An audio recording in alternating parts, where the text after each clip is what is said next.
સમાચારોમાં આગળ વાત સીએમ ભૂપેન્દ્ર પટેલના પ્રવાસને લઈને કરીએ તો ઉત્તર ગુજરાતના બનાસકાંઠા ખાતે સીએમ ભૂપેન્દ્ર પટેલનો આજે એક પ્રવાસ હતો અને પ્રવાસ દરમિયાન તેમણે ભાષણ આપ્યું હતું અને ભાષણ દરમિયાન તેમણે વિરોધીઓને પણ આડકતરી રીતે જવાબ જે છે તે આપી દીધો છે। બનાસકાંઠામાં મુખ્યમંત્રી ભૂપેન્દ્ર પટેલનું એક મોટું નિવેદન જે છે તે અત્યારે સામે આવ્યું છે। બીજી તરફ વાત કરવામાં આવે તો ગુજરાતમાં વિકાસની રાજનીતિ ચાલી રહી હોવાની વાત સીએમ ભૂપેન્દ્ર પટેલે કરી છે।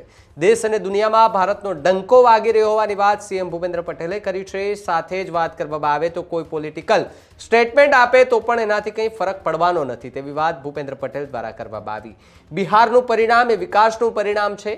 બિહારનું પરિણામનો પણ ઉલ્લેખ કરવામાં આવ્યો છે। સાથે જ દેશમાં ભાજપ પર વિશ્વાસ સતત ને સતત વધી રહ્યો હોવાની વાત સીએમ ભૂપેન્દ્ર પટેલે ખુલ્લા મંચ પરથી કહી છે। ત્યારે મોટી સંખ્યામાં નેતાઓ પણ ત્યાં ઉપસ્થિત હતા। સાથે જ જે વિરોધીઓ હતા તેમને વળતો જવાબ સીએમ ભૂપેન્દ્ર પટેલે આડકતરી રીતે નામ લીધા વગર જે કોઈને પણ લાગતું વળગતું હોય તેમને આપી દીધો હતો ને ત્યારે આ કાર્યક્રમમાં બિહારની જે ચૂંટણીનું પરિણામ આવ્યું છે ઐતિહાસિક ચૂંટણીનું પરિણામ તેમને લઈને પણ સીએમ ભૂપેન્દ્ર પટેલ દ્વારા નિવેદન આપવામાં આવ્યું છે।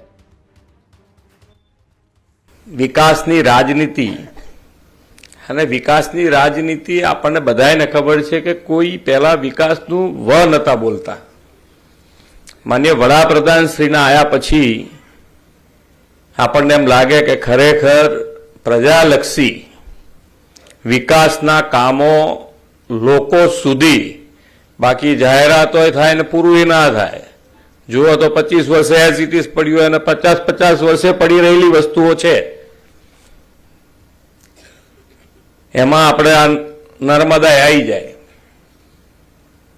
અહીંયાથી હમણાં છેલ્લી બેન શાયરી કહેતા હતા ને એ સૌથી વધારે એપ્રોપ્રિએટ આપણા વડાપ્રધાનશ્રી માટે છે। એક નેતૃત્વ આપણને મળ્યું ને આખું જ આપણને બધા અહીંયા બેઠેલા હોલમાં બધાને એવું હતું કે આપણા ઇન્ડિયામાં કંઈ સુધારો જ નહીં થાય।